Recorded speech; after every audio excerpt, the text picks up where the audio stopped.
I wake up at 28 years old, I was $50,000 in debt. Couldn't sleep at night because it felt like I had bricks on my chest. I was 213 pounds, which for me and my frame was way overweight. I was prescribed Lipitor. I had to take blood thinners, and it was like a total disaster. What am I gonna do with my life? Like, I cannot take another day in this level of pain. I was at my breaking point, and my mom must have intuitively known it because I used to kind of hide a lot of this. I used to make it look like everything was okay on the outside. And she gives me a book. And in that book, she just writes in the front cover, "I believe in you."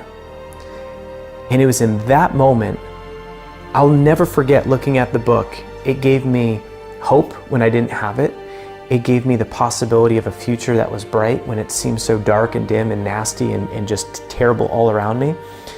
And in that moment, one person who believed in me, because I was no longer believing in me, changed everything.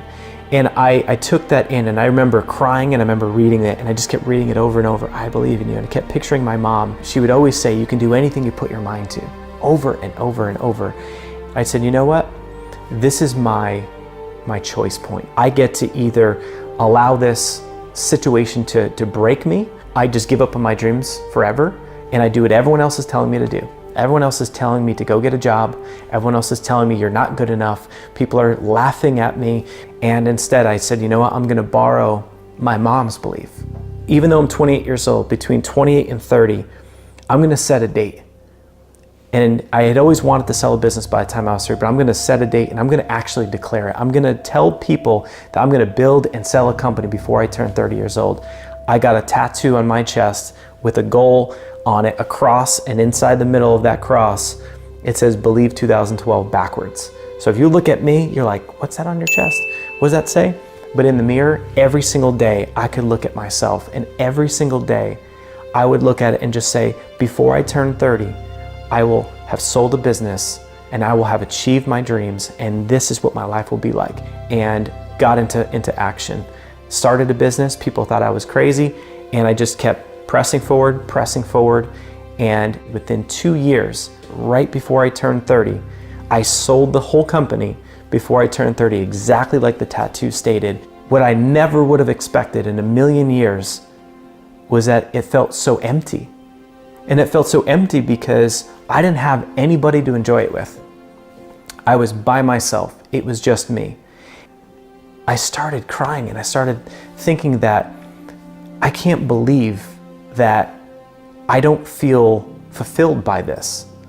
I need to figure out why I feel this way. And I said, well, I want love. After all this time, my greatest desire is love. I want to find the person that just lights me up, and where we're able to make each other happy, where we're able to just start a family together.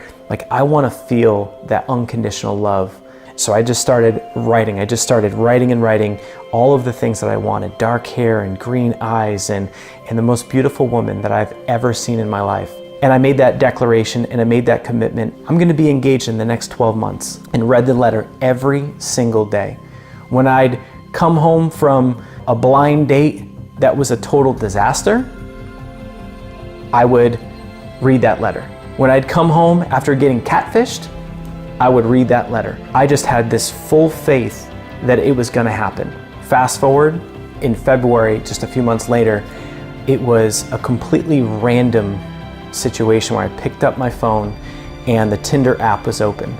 And from a picture, from just one photo, I literally knew that this woman would be my wife.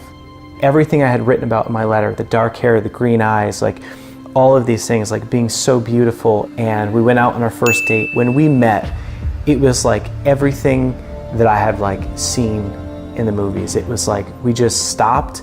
You know that look where you look at each other and it's almost like your head kind of tilts a little bit? Our connection was instant. Our conversation was so deep and so connected so fast. I mean, it was like we've known each other our whole lives. All the things I'd written about in the letter about getting engaged, all of these things were in motion, happening faster than I ever thought possible. You know, from that, we just kept progressing until I ended up proposing. And I just thought to myself, I made it. I made it.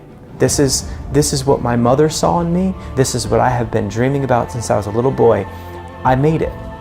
What an experience that anything is possible in life. That you can change your way of being, that you can grow your confidence, that anything's possible. I declared that I was going to build and sell a company. I declared that I was going to find the love of my life. When you've got something that you want and you're willing to sacrifice and never ever let off the gas pedal no matter what the circumstance is, it doesn't matter who you are, it doesn't matter where you grew up, it doesn't matter what your current situation is, it doesn't matter if you're in debt, it doesn't matter what's going on around you, that any human being can set their eyes on a vision for their life. Every time that you speak your vision with your words out loud to other human beings, you're inflating it with hope, you're inflating it with belief, and you're inflating it with possibility that you will make it happen. And when the world or when someone tries to take that dream away, when someone else comes at you and says it's never going to happen, you can take that and leverage it, and you can say, I can, I will, watch me.